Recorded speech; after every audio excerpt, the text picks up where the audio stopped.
সম্মানিত ৮ নং চাপিতলা ইউনিয়নবাসী, আসসালামু আলাইকুম। সম্মানিত ৮ নং চাপিতলা ইউনিয়নবাসী, আপনারা সবাই জানেন আমাদের খাপুরা গ্রামে যে কবরস্থানটা অবস্থান আছে, সেই কবরস্থানটা চাপিতলা খাপুরা যৌথভাবেই দুই গ্রামের মানুষই এই কবরস্থানে দাফন করা হয়। আপনারা সবাই জানেন আমাদের খাপুরা গ্রামের এই কবরস্থানে অসংখ্য আম গাছ রয়েছে। যদিও এই পর্যন্ত আম গাছ থেকে বড় হওয়া পর্যন্ত আমগুলাকে কেউ টিকাতে পারে না। বিশেষ করে আপনাদের সবার উদ্দেশ্যে একটা কথা বলবো, আমাদের খাপুরা কবরস্থানে মিনিমাম 2 থেকে 300 আম গাছ হওয়ার সম্ভাবনা আছে। প্রত্যেকটা আম গাছে কম করে হলেও 20 থেকে 15টা আম করে আছে।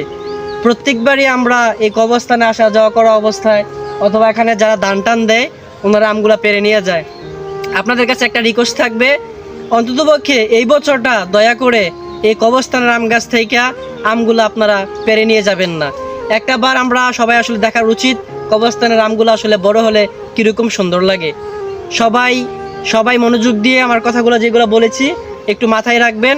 দয়া করে কবরস্থানের কোনো আম পাকার আগ পর্যন্ত কেউ পেরে খাবেন না।